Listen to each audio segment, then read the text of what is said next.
নমস্কার বন্ধুরা, শীতের শেষ আর বসন্তের শুরু এই সময়ে কিন্তু শরীর খুব একটা ভালো থাকে না আর খেতেও ভালো লাগে না।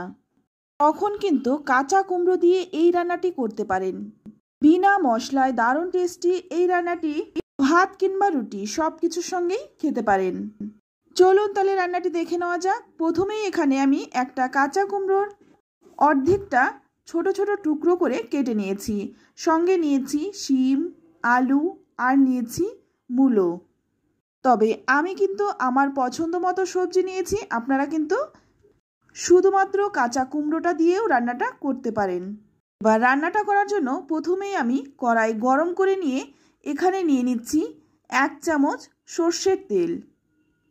এবার তেলটা গরম হয়ে গেলেই এখানে দেখুন আমি কয়েকটা ডালের বড়ি ভেজে নিচ্ছি। তবে আমি ডালের বড়িটা দিচ্ছি, আপনারা কিন্তু ডালের বড়ি ছাড়াও কিন্তু রান্নাটা করতে পারেন। ডালের বড়িটা ভালো করে ভেজে তুলে নিলাম। এবার ওই তেলের মধ্যেই দিয়ে দিচ্ছি কেটে রাখা কুমড়োগুলো।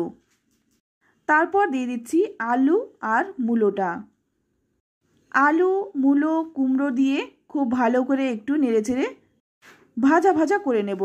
তো দেখুন যখন এই রকম একটু হালকা রং ধরে যাবে তখন এর মধ্যে দিয়ে দেব কেটে রাখা শিমগুলো। এবার শিমটা দিয়ে একটু নেড়েচেড়ে নিয়ে তারপর এর মধ্যে দিয়ে দিচ্ছি স্বাদ মতো লবণ।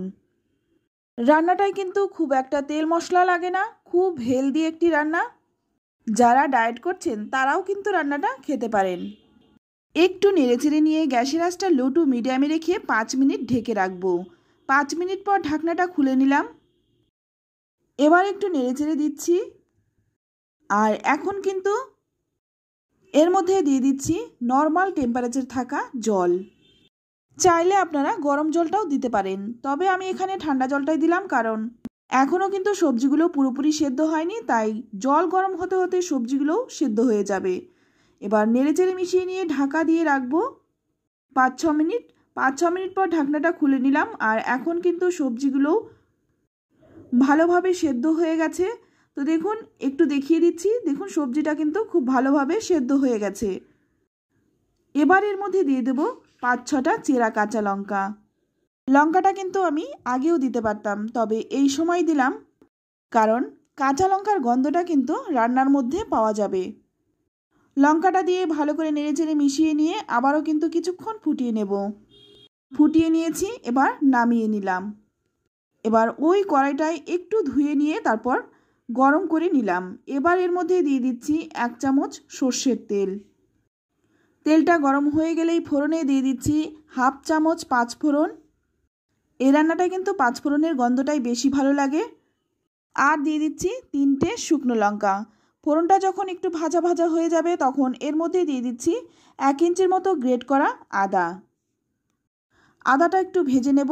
আদার কাঁচা গন্ধটা চলে গেলেই এবার সেদ্ধ করে রাখা সবজিটা দিয়ে দিচ্ছি। সবজিটা দিয়ে খুব ভালো করে নেড়েচেড়ে মিশিয়ে নিতে হবে।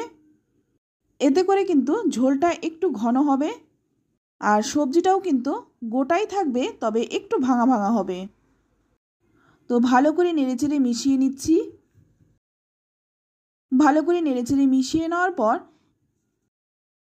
5 থেকে 7 মিনিট ফুটিয়ে নেব।